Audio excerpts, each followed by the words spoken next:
Buenas tardes, mis amigos queridos. Los saludo con un inmenso abrazo, con el corazón. Eh, eh, Voy a empezar con una noticia media fea. ¿Ya? Tuve que suspender Messenger porque me mandaban demasiados mensajes que me avisaba, las redes sociales me avisaban que eran estafadores. Y en verdad todos supuestamente querían dejarme.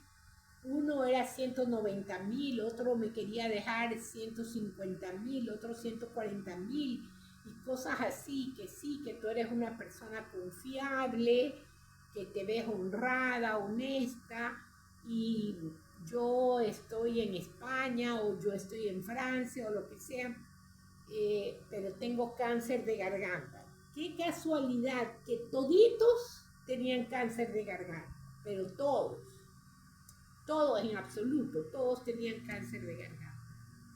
Y que te quiero dejar ese dinero para que apoyes a los huérfanos, a la gente que... Entonces, por amigos, yo ya sé de qué se trata eso, ¿no? Le depositan el dinero y después lo llaman y le piden que le den el doble. O sea, es para hacer lavado de dinero. Y la verdad es que yo todavía no tengo el corazón bien repuesto.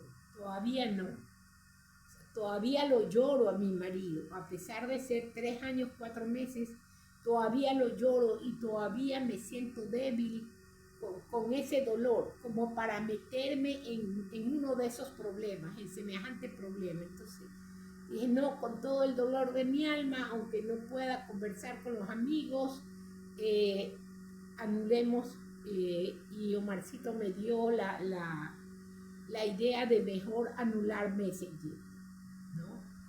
Y así me han salido todo el fin de semana. Otros con todo el descaro me pedían que les muestre la hoja de vida de los Estados Unidos, mía. Otros me pedían que les dé el número de mi WhatsApp. Y ahorita tengo el WhatsApp parado porque me lo quisieron hackear. Claro que como Omar es excelente en todas estas cosas de computadoras y arregla computadoras y hace videos y todo, él me ayudó. Pero fueron algunos días de guerra porque me querían hackear el WhatsApp.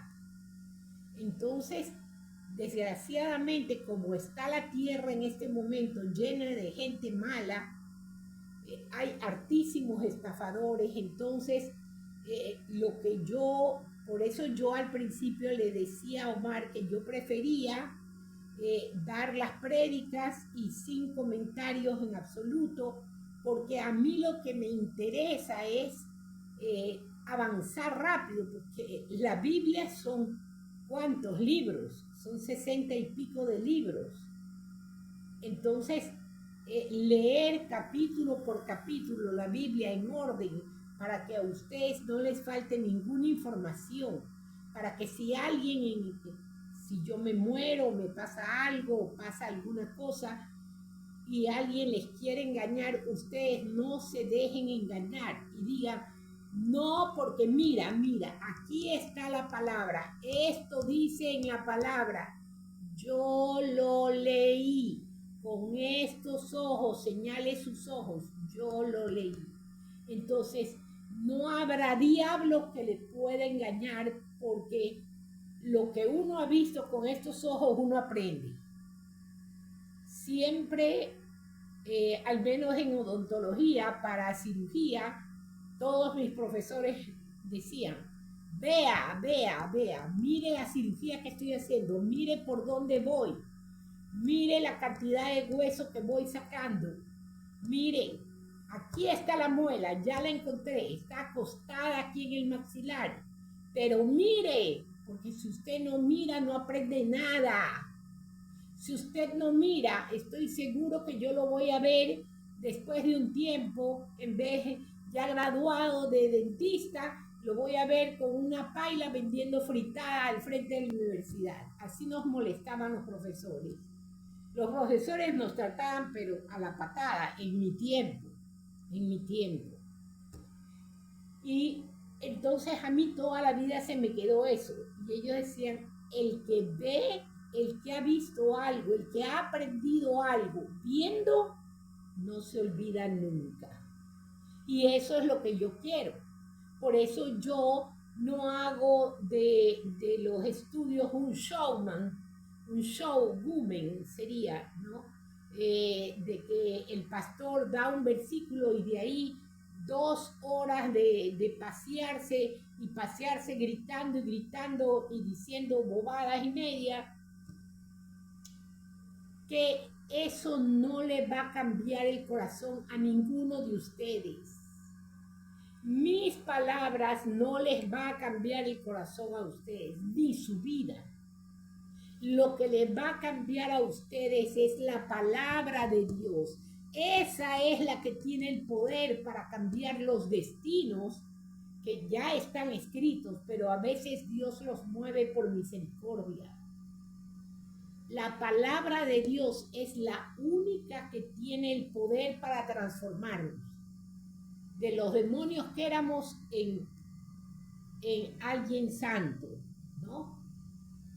Por ejemplo, como yo me crié en internado desde los 4 años y tenía que defenderme porque habían monjas que de ver que era como huérfana, me querían pegar y todo. Yo les tiraba piedras, las insultaba, recogía en mi falda, me subía a la falda del uniforme, me ponía un poco de piedras de la jardinera y se las tiraba ahí y les decía, monja tal cual, y todas las cosas que usted se pueda imaginar. ¿Dónde yo oía esas malas palabras? Afuera de la casa de mi abuela había un cine que daban películas de este Lee, el que murió, ¿cómo se llama el chino? Bruce Lee. De Bruce Lee, y todas esas películas de peleas, y había un señor que vendía encebollado de pescado en balde, y entonces eran unas malas palabras terribles. Tanto que mi abuela, que tenía una lora que era bellísima y se llamaba Domitila, mi abuela rezaba el rosario al pie ahí de la jaula de la lora la tenía en la ventana. Y la lora había aprendido malas palabras. Entonces mi abuela rezaba el rosario y la lora rezaba el rosario y hablaba malas palabras, rezaba el rosario y hablaba mal. Y yo le decía a mi abuela, para que vea, abuelita, que el rosario no es de Dios, no es santo. Tú cállate, muchacha malcriada, ¿cómo vas a hablar? ¿Cómo vas a decir semejante cosa? Si es a la Virgencita que se le adora, que se le reza, que si es a Dios, que esto, que lo otro. ¿Usted cree que Dios es un Dios estúpido? ¿Usted cómo se imagina que es Dios? Un viejo gordo que está ahí cayéndose del sueño y que la gente hace todos los pecados que hace y que le dice, sí, mijito, siga nomás, sí, mi amor, siga nomás. Y que reza y reza y reza la misma bobada por horas. Usted ya lo tiene aburrido a Dios, ya Dios la ha de tener hasta separada a usted a un lado porque lo tiene aburrido con la misma oración todos los días. Dios es un Dios inteligente, por eso Él ha creado el universo, las estrellas, creó a los seres humanos, ha creado a las aves, a los animales, las montañas, los mares. Un Dios tan inteligente no se va a aburrir con su rosario que le repite, Dios te salve María, llena eres, ay Padre nuestro que estás en los cielos, Dios te salve María. Usted lo tiene aburrido al Señor. Y cuando yo me convertí, cuando leí en la Biblia, y mi abuela me escapaba, donde mi abuela me agarraba, me mataba. pero como era gorda y grande en su sofá, que tenía en su mecedora, hasta que se pare era el día entero. Entonces yo me aprovechaba de eso, le decía eso y me bajaba corriendo las escaleras y me iba a mi casa. Porque yo iba, era un ratito nada más donde ella, y de ahí me iba a mi casa. Entonces nunca me podía agarrar, jamás me podía agarrar. Además estaba mi prima que me amaba, mi prima Martita, y en las escapadas mi prima Martita me ayudaba, ¿no? Entonces yo le podía decir a mi abuela, pero mi abuela era la madre de los idólatras. Si en este momento hicieran una premiación a los idólatras, se la llevaba a mi abuela. La medalla de oro se la llevaba a mi abuela. Porque ella, en vez de papel tapiz, tenía tapizadas todas las paredes del dormitorio de ella, que era bien grande. Toda la pared, piso, techo, repleto de estampas. Tenía pegadas las estampas ahí. Por eso mi abuela era malosa.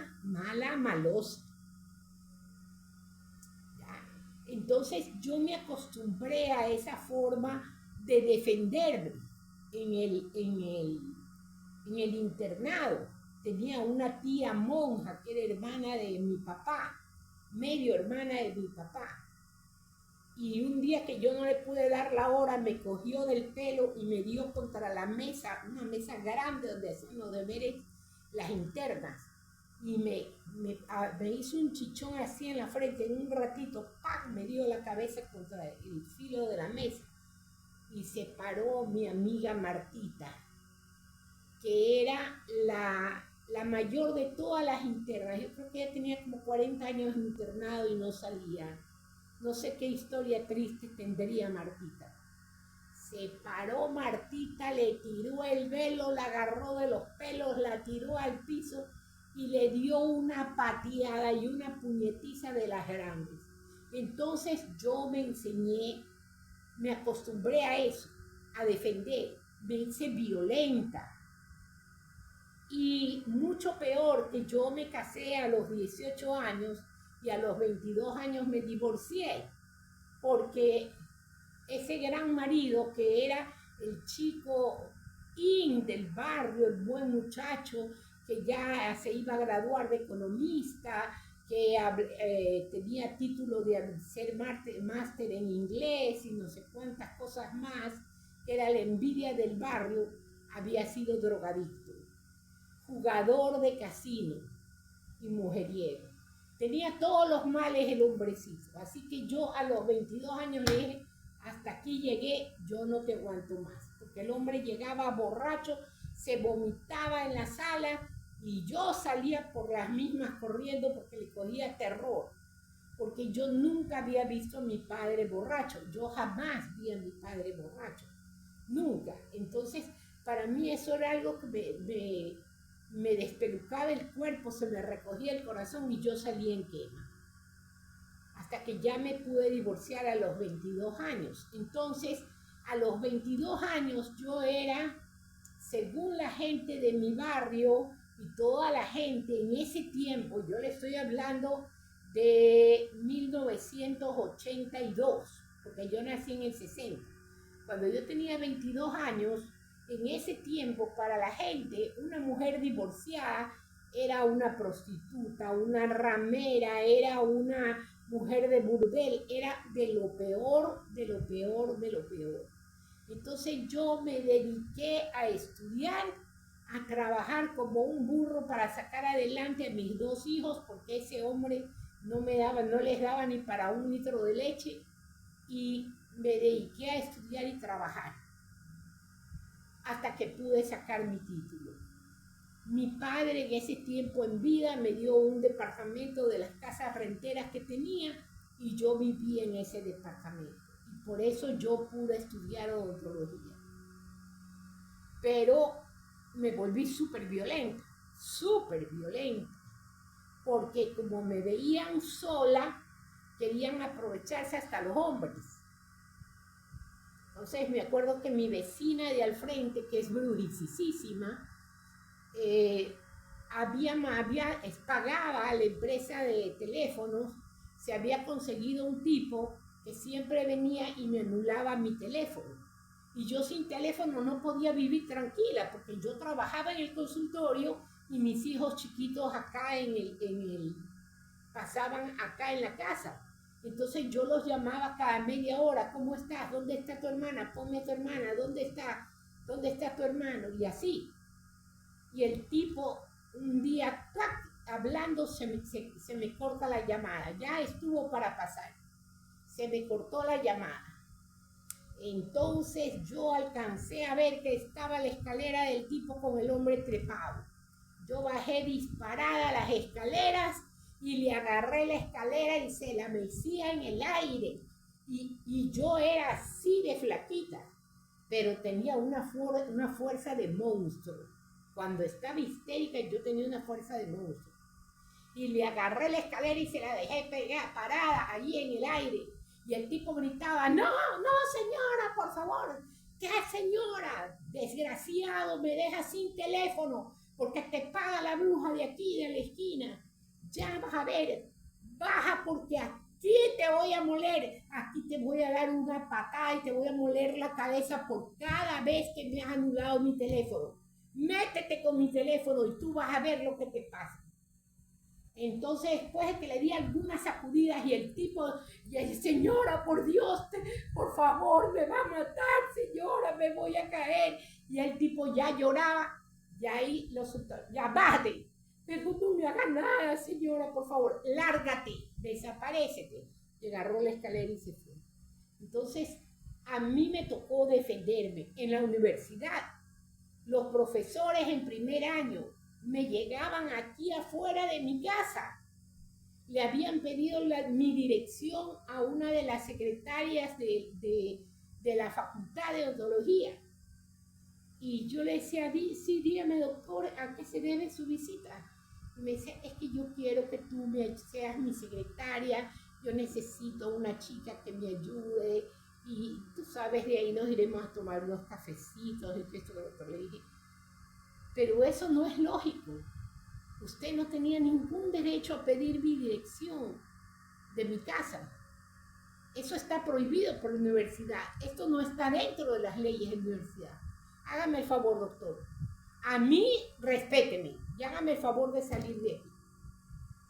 Y entonces lo botaba el tipo y me tocaba pelear así con diferentes hombres que venían dados de guapo a molestarme. Y le dije a la secretaria, hablé con la secretaria de primer año y le dije: por favor, Lupita, cámbiame de paralelo, cámbiame al 1. Me dice: pero Elsa, en el 1 no vas a poder, tienes 2 hijos chiquitos y el 1 es el profesor de 100, le pasan 2 de año nada más. No importa, Lupita, yo estudio, pásame al 1. No quiero ninguno de esos otros profesores de los otros paralelos porque son unos enfermos, morbosos. Yo no quiero, yo no voy a estudiar con esos tipos. Ponme en el 1. Me dijo: mira que te lo estoy advirtiendo, Elcita, está bien. Entonces, de ahí me metí en política para tomar poder, para coger poder, pero yo siempre le oraba al Señor. Y el Señor me dio un sueño porque yo le suplicaba que me dijera a qué partido político entrar. Me dio el sueño y yo entré al partido político que me dijo el Señor. Y me fue de maravilla. Entonces, el decano no era morboso. Conmigo no era morboso, porque al decano le fascinaban las muchachitas de 18 años. Yo ya tenía 22, 23 años. A él le gustaban las muchachitas de 18, 17 años que estaban recién en primer año. Además, yo era amiga de la esposa no que bestia, que amiga, pero era amiga de la esposa de él. Y el decano conmigo no tuvo nunca ninguno, nunca se sobrepasó nada. O sea, yo no era el tipo del decano, ¿ya? Gracias a mi Dios Santísimo. Y entonces yo le servía al decano y hacía campañas políticas tremendas y la gente toda la facultad votada. ¿Por qué? Porque el Cita Carrasco había dado el discurso. Entonces, yo era la princesa, la niña de oro del decano. Entonces la gente decía, ay, que mira que fulanito, ¿cómo así no se ha metido con Elsa Carrasco? Ay, porque tócale pues a Elsa Carrasco, tócasela al decano, porque el decano le cae encima y lo despedaza. Elsa Carrasco es intocable. A ella nadie la puede tocar ni meterse con ella porque el doctor fulanito de tal le cae encima. Él ya murió, pero era una excelente persona. Recién el año pasado murió. Entonces, yo me acostumbré a ser violenta, violentísima. En la universidad, si se metían conmigo algún tipo, un día estando en campaña, un tipo dijo, esta es una prostituta, que esto, que lo otro. Yo vi al manguero que estaba vendiendo mangos ahí con una caja de madera, de tablitas, arranqué una tabla y le di un solo tablazo en la trompa. Y le dije, atrévete a mencionar mi nombre, pedazo de infeliz, porque hasta ese día vives. Y el tipo tenía toda la mancha roja de la tabla en la boca, en la cara. Entonces, cuando el Señor me llama, yo era un angelito caído. Era un ángel bravísimo. Y ahora cambie, pues. Ahora cambie por amor al Altísimo. De un cuervo conviértase en una palomita de paz. Pregúnteme todo lo que me ha costado. Pregúnteme todo lo que me ha costado. Pero solamente Dios cambia el alma de las personas. Solamente el Dios Altísimo, el Abba Yahweh y su hijo Yahshua HaMashiach. No le diga Yeshua, porque no es Yeshua, es Yahshua HaMashiach, Yahshua el Mesías. Y el Ruach HaKodesh, que es el Espíritu Santo de Dios. Bueno, vamos a empezar con el estudio. Me voy a poner mi velito. Y vamos a orar, mis amados. Padre eterno, bendito, Abba Yahweh, te adoramos en este momento, Señor. Te saludamos con todo nuestro ser, con todo nuestro corazón. Consagramos a ti nuestro espíritu, alma y cuerpo y nuestro corazón, Señor. Porque tú nos creaste, tú eres nuestro glorioso creador. Tú nos hiciste en el vientre de nuestra madre, Señor. Nuestro embrión vieron tus ojos, eso dice la Biblia. Y si lo dice así en la Biblia es porque es cierto. Es porque el momento que nos estabas creando, nuestro embrión vieron tus ojos, Señor amado. Por eso, ¿cómo no adorarte tanto, Señor? Si aparte de que nos creaste, nos compraste a precio de sangre. ¿Y qué sangre? Diste la vida de tu Hijo bendito Yahshua, de tu unigénito Hijo, del único Hijo que tenías. Diste la vida de Él para la salvación de todos los que tú habías elegido. Entre ellos están los que están aquí estudiando la palabra conmigo. Estoy segura que son tus elegidos, Señor, porque tus elegidos ya están inscritos en el libro de la vida y están inscritos en el libro del Cordero. Omar, toma tu café. Bueno, entonces ya he hablado algunas cosas de mí como para que me vayan conociendo un poquito más cada vez y sepan quién les está enseñando la palabra. O sea, yo odio la hipocresía, las actitudes religiosas así, que hasta aquí el cuello de las mujeres, hasta acá los dedos. O sea, me sentiría como una talibán, ¿no? Si ahora que visto de negro por la viudez, que no me atrevo a sacarme el negro, porque me saco el negro y lloro. Yo tuve un marido demasiado maravilloso y lindo, excelente esposo y excelente padre, y por eso no me atrevo a sacarme el negro, ni quiero sacármelo, pero yo sé que en algún momento lo tendré que hacer, pero todavía no quiero porque todavía lo lloro, ¿no? Entonces, ya conociéndome un poquito, dándome a conocer un poquito más, entonces vamos a empezar ahora sí con la Biblia capítulo 6, que es el que nos toca. Capítulo 6, Biblia pura Ecuador. Génesis. Dice Génesis 6, es el que nos toca, porque en el 5 ya hablamos de lo que hizo Eva, de la genealogía de Adán, que no está, la genealogía de Adán que no está, Caín y Abel. Que no está Caín y Abel ahí, ya, dice.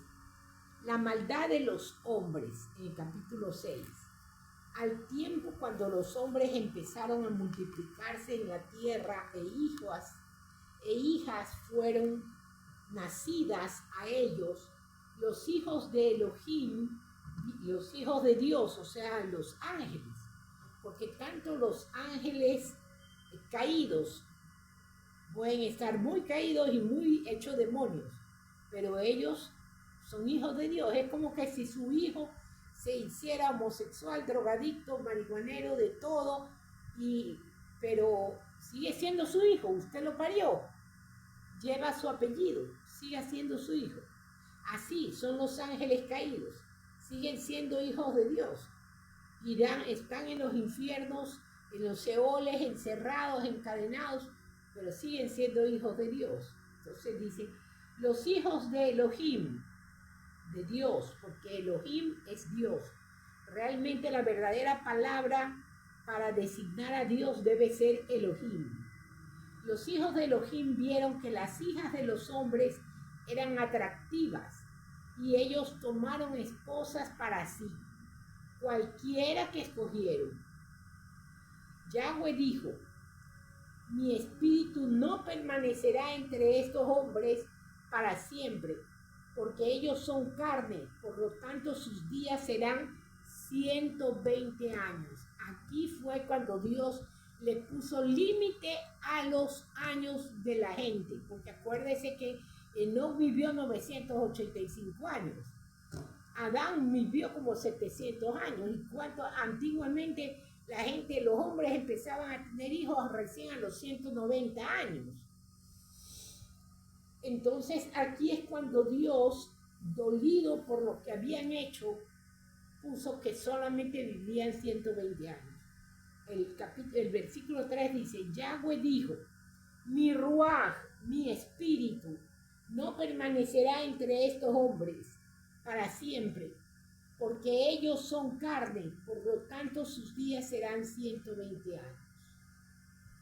Ahora los gigantes, aquí estoy en Akadosh, déjenme ver cómo dice en la Reina Valera.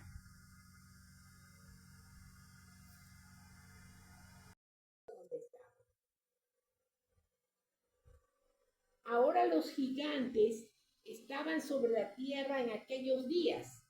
Y después de eso, cuando los hijos de Elohim se llegaron a las hijas de los hombres, y ellos engendraron hijos a ellas, aquellos fueron los gigantes de la antigüedad, hombres de renombre. Entonces dice, Yahweh vio que la gente en la tierra era demasiado perversa, dice el versículo 5 de Génesis 6. Yahweh vio que la gente en la tierra era demasiado perversa y todas las imaginaciones de sus corazones eran siempre solamente de maldad. Yahweh lo llevó al corazón, el versículo 6, Yahweh lo llevó al corazón que él había hecho al hombre sobre la tierra y lo ponderó profundamente. Ponderar es hacer algo grande, ponderar, y lo ponderó profundamente, dice en la Biblia hebrea. Kadosh. Pero en la Reina Valera dice diferente el versículo 6. Les voy a decir cómo dice en la Reina Valera. Por eso algunos pastores se iban contra esto con razón, porque realmente es una mala traducción de los curas que hicieron la Biblia Reina Valera en 1960, cuando yo nací.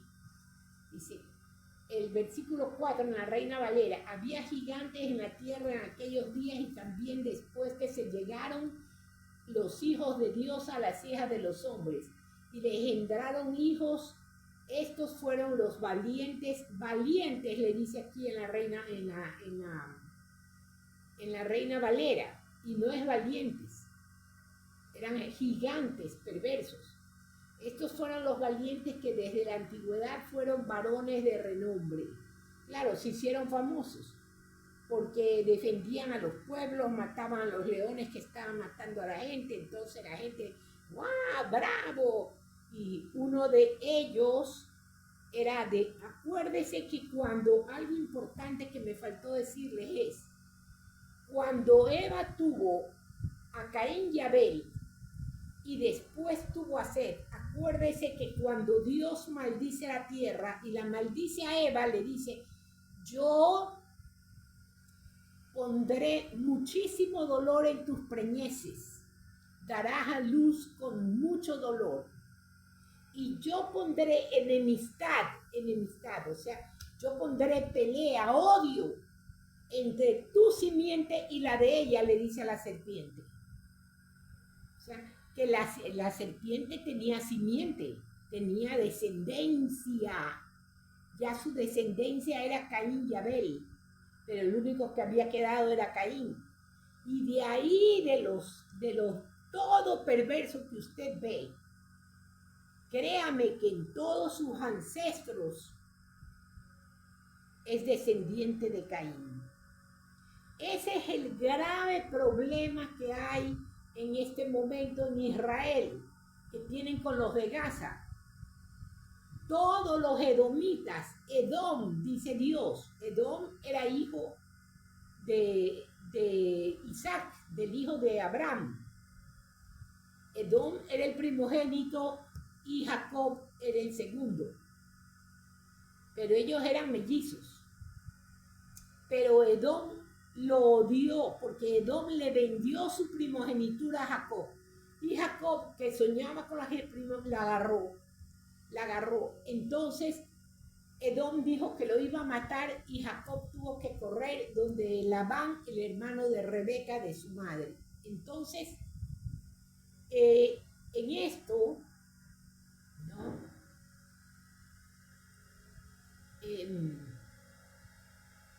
Cuando se dio esta situación, Edom le cogió odio a Jacob.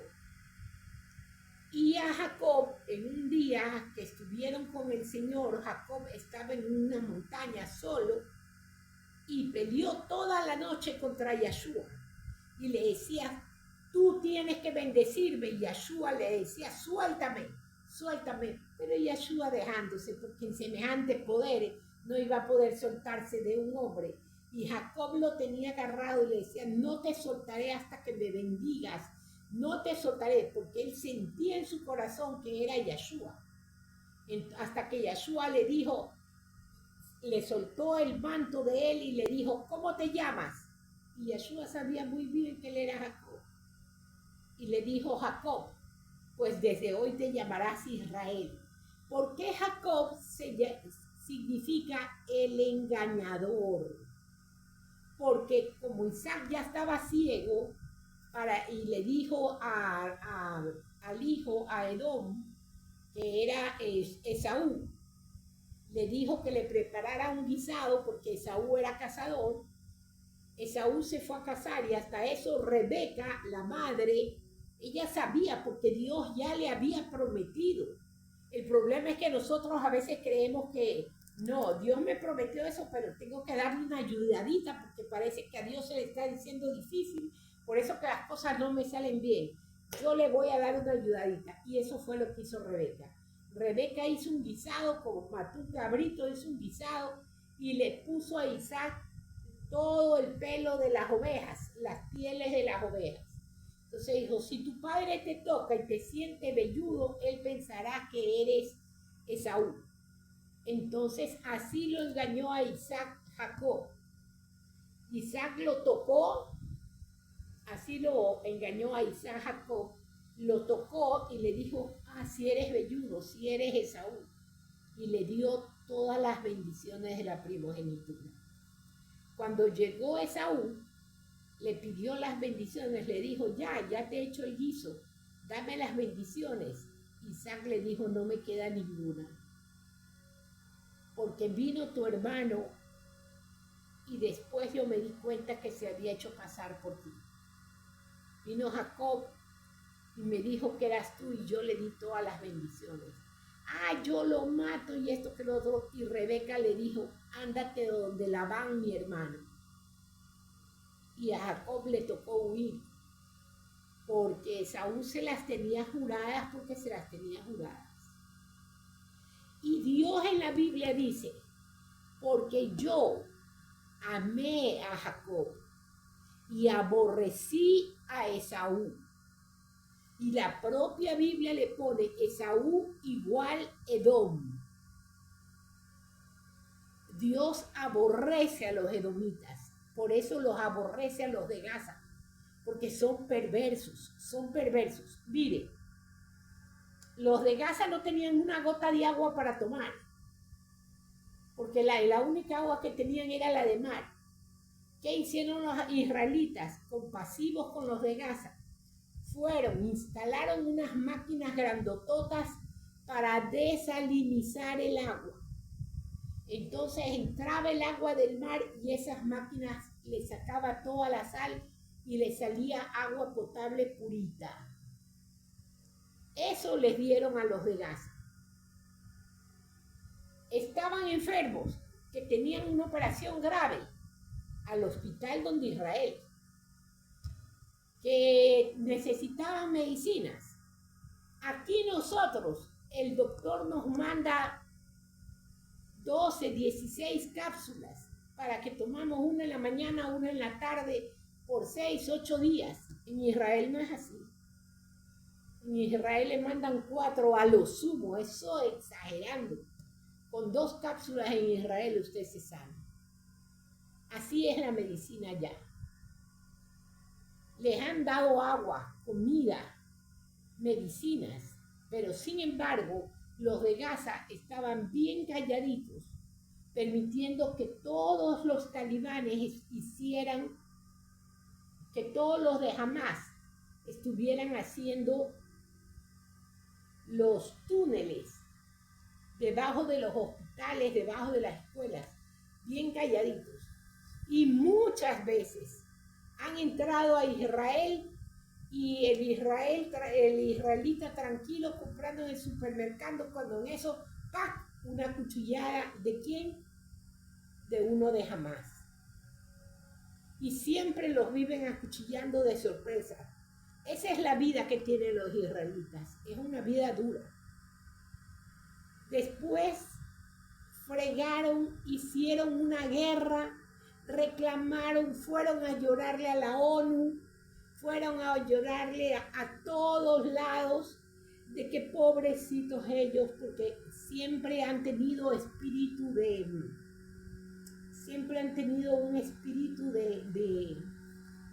esclavitud, han tenido un espíritu de, ¿cómo les puedo decir? Un hombre de mendigos. Siempre han tenido espíritu de mendigo. Entonces, que sí, que no tenemos, que por aquí, que por allá, pelearon, lloraron y todo, hasta que la ONU le exigió a Israel que le diera todos los altos del Golán, todo el desierto. ¿Por qué? Porque lo vieron bellísimo, porque Dios cumplió su palabra, hizo florecer el desierto. Ellos, con toda la irrigación, el irrarriegos es de Israel. Y aquí la mayoría de los campos de la costa a lo que uno va para la playa, usted entre para los recintos y usted va a ver que todas esas haciendas y fincas están con irrarriegos. Entonces, ellos lo que hicieron fue ayudarlos, pero los palestinos los estaban traicionando. Por eso, bien hecho que le reventaron todo y les reventaron sus túneles y no les han dejado nada. ¿Y por qué no les quieren dejar nada? Porque así dejen 1 centímetro, ahí se queda metido uno de Hamás. Por eso Israel ahora pelea por eso. Bueno, vieron el desierto bellísimo y empezaron a llorar. A la ONU, a la OMS, a todas partes fueron a llorar. Que sí, que esa parte a ellos les pertenecía. Mentira. Dios a ellos no les dio nada. A ellos les dio solamente una montaña para que vivan, nada más. A Israel le dio toda la tierra de Canaán, pero todos los vecinos se la robaron, se la quitaron. Y Israel es más pequeño que la provincia del Guayas. Es lo que ellos pudieron mantener. Entonces, los de la ONU y todos ellos, OTAN y todos ellos, los obligaron a Israel. Entrénles el desierto. Ya, está bien, dijeron los israelitas. Les echaron tremendos pesticidas. Vea que no sobrevivió ni un insecto. Todo el desierto muerto, totalmente seco. Y con palas mecánicas arrasaron con todos los árboles, todos los frutos, las uvas, que son los israelitas son expertos en los viñedos, todos los viñedos, todos los árboles de aceitunas, los olivares, todo eso lo derribaron y dejaron el desierto en seco total. Bueno, aquí está su desierto. Se los entregamos. Ahora vamos a firmar, porque vamos a firmar de que nosotros les hemos entregado ya el desierto. Se los entregamos, sí, pero se los vamos a entregar como lo recibimos. Así nos los entregaron. El desierto en nada. Pero ahora, como floreció el desierto, quieren el desierto. Ya, perfecto. Les vamos a devolver el desierto. Y se los devuelven. Por eso los de Gaza los odian. Los odian por envidia. Y Dios dice, yo te vi, Edom. Yo te vi cuando se los llevaban cautivos a mi pueblo de Israel. Y vi cómo te reías, danzabas y saltabas, viendo que tu hermano se iba preso y encadenado. Yo te vi y vi tus risas. Y por eso, en su soberanía, Dios dice, yo a Esaú aborrecí y a Jacob amé. Así que póngase contra eso. Póngase contra eso. Dios ve lo que usted no ve. Nosotros no vemos lo que Dios ve. Y Dios ya decidió. Y eso está decidido. Así que los que están en contra de Gaza están mal, queridos amigos. Les informo por si acaso. Bueno. Vamos a continuar.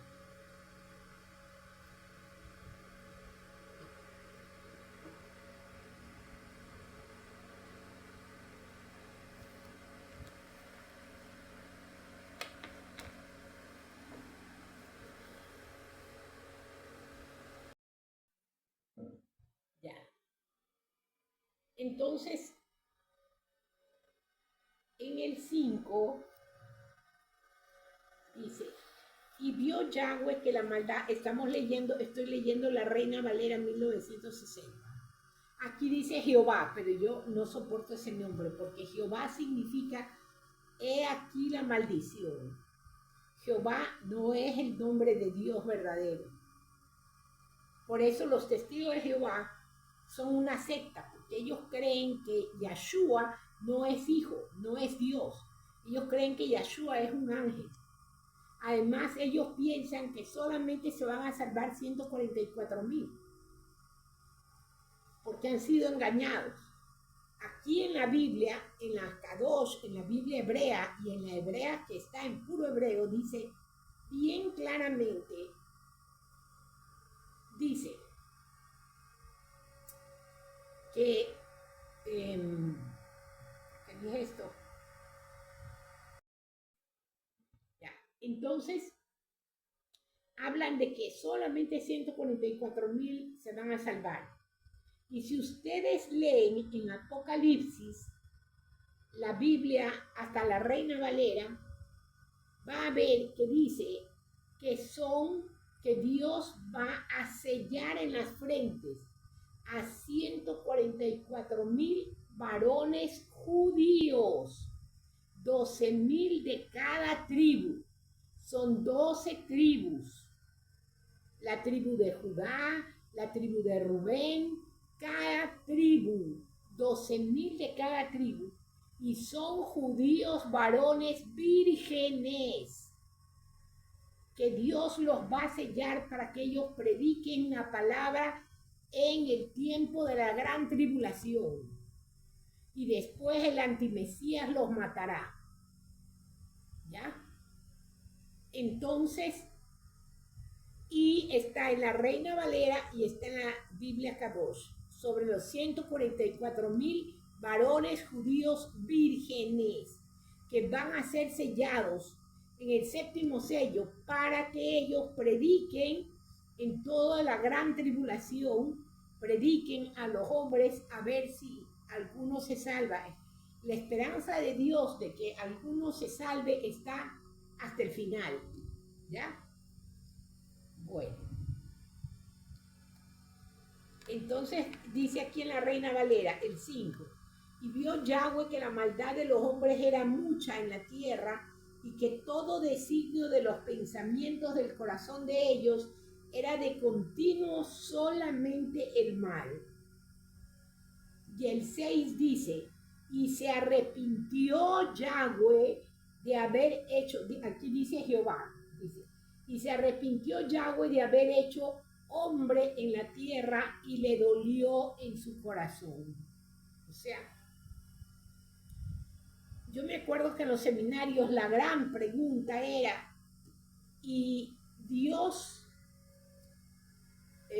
podía arrepentirse porque Él es un Dios todopoderoso? ¿Y por qué se iba a arrepentir? No creemos que esa parte esté correctamente escrita. No creemos en que Dios se haya arrepentido. Porque Dios no hace las cosas a la loca y las piensa bien. Y era la gran pregunta y se pasaban horas peleando por esa pregunta. La verdad es que hasta ese punto no llega mi conocimiento de que para mí no es nada malo arrepentirse. Para mí más bien Dios es santo, santo, santo, ¿no? Pero en su infinito amor Él hizo al hombre. ¿Por qué? Mire, un día le pregunté a Dios, y yo le pregunté si siendo Dios, ¿por qué creaste al hombre? ¿Necesitabas gente para amarla? ¿No te bastaban los ángeles? Y Él me dijo, sí, siendo Dios, necesitaba hacer a los hombres, porque me sobraba amor en el corazón, y los hice para amarlos. Por eso Dios pelea hasta el último tiempo del Apocalipsis, usted va a ver que Él hace de todo porque la gente se convierta, pero la gente está endiablada, está endemoniada, más bien maldicen a Dios. Incluso hace que vengan Moisés y Elías, los dos testigos, que predicarán al final de los tiempos. Los hace venir. Y el antimesías los mata. Y ahí pasan 3 días muertos. Me imagino que en la televisión todo el mundo los ha de ver. Y se daban regalos y se felicitaban por lo que el antimesías los había matado. Cuando de pronto se oyó una voz poderosísima desde el cielo que les dice, suban. Y los dos revivieron y subieron, y dice que se convirtió mucha gente al ver esto. Esa fue la última gente que se convirtió. También le dice al apóstol Juan que se coma el libro, o sea, que lo vuelva a leer toda la Biblia, porque eso es lo que hacemos nosotros, comernos la Biblia, comérnosla todos los años. Empezamos con Génesis y terminamos con Apocalipsis. Toda la Biblia la leemos. Y eso es lo que produce cambios en nosotros. Entonces, hablando del arrepentimiento, ¿cuántas veces no me ha tocado a mí pedir perdón por algún coraje? Siempre más ha sido por los corajes, a veces con mis hijos, y a veces con gente que es sumamente sinvergüenza, ¿no? Y me ha tocado pedir perdón por ese coraje que he tenido. Entonces, mi vida vive entre adoración y arrepentimiento. O sea, para mí lo más normal es el arrepentimiento. Sin arrepentimiento no podría vivir, porque el no arrepentirse es una rebeldía y es una altivez, es orgullo.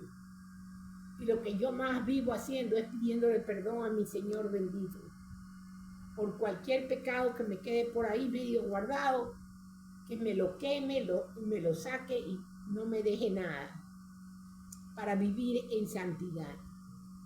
¿Sí? Por eso para mí, por ejemplo, mentir no es un problema. Yo no miento.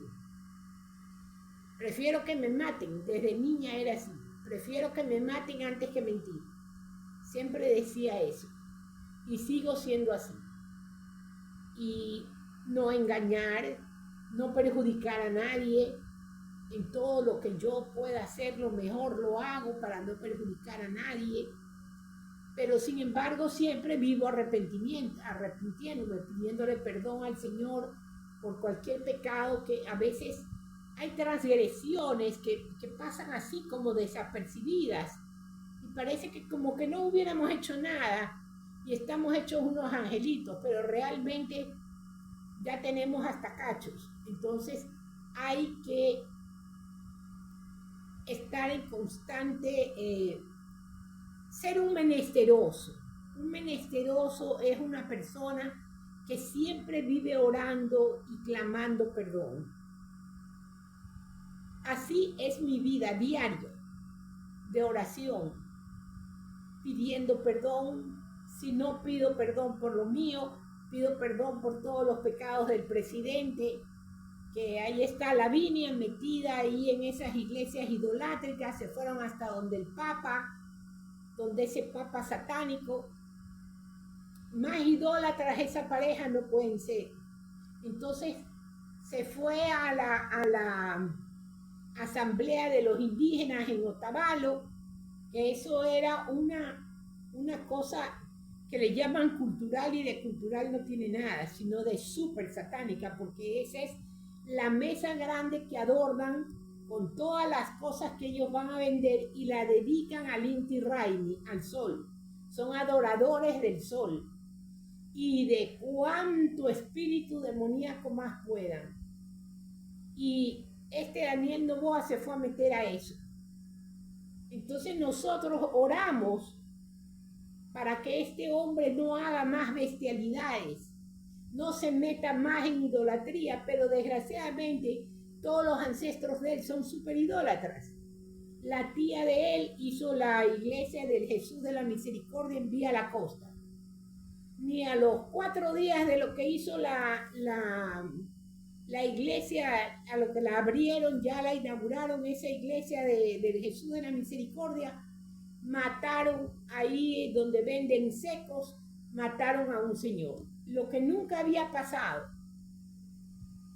yendo en Vía La Costa. Mataron ahí a un señor. Y mientras más idolatría tenga el presidente de la República, más en la lona vamos a estar. Porque la idolatría Dios la odia y la castiga terriblemente. Con pobreza, con miseria. Y vamos a estar más llenos de criminales. Entonces nos toca orar fuerte por este presidente y la mujer, que se arrepientan de la idolatría y dejen la idolatría, porque la mujer vive metida en esas iglesias idolátricas, la madre. Entonces tenemos que orar por eso, porque así, por eso se fregó Venezuela, se fregó Cuba, por la idolatría.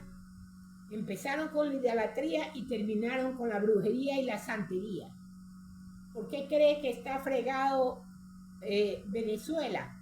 Porque Nicolás Maduro es sacerdote Saibaba. Y México, ¿por qué está fregado? Porque la presidenta es sacerdotisa Yoruba. Son de la santería, son más satánica, esa gente no puede ser. Y eso es así. De la idolatría es medio pasito a la santería, a la brujería, al satanismo, a todo eso malvado. Y nos trae desgracias y tragedias.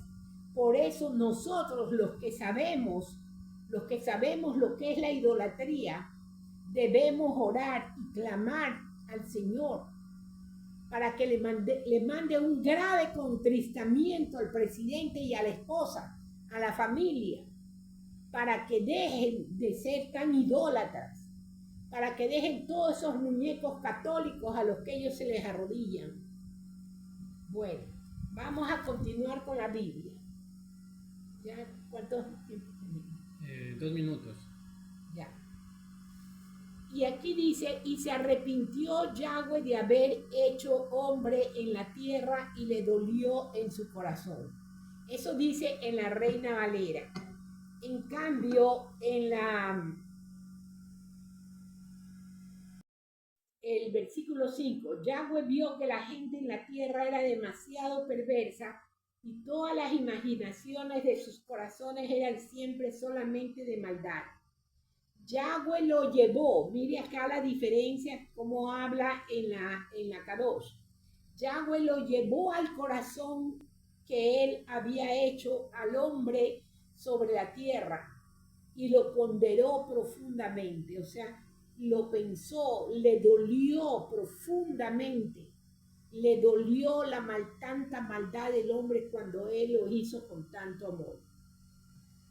Hasta aquí vamos a llegar en este video y continuamos con el siguiente, ¿sí? Gracias, hermanos. Que el Señor nos bendiga grandemente y que nos ayude con esa consulta. Necesitamos cambiar esa constitución, porque esa constitución fue dañada por los comunistas que son ateos. Por favor, oremos por la constitución, porque Dios nos ayude a hacer una mejor constitución, una excelente constitución para este país, el Ecuador. Aleluya, amén y amén. Gracias, hermano.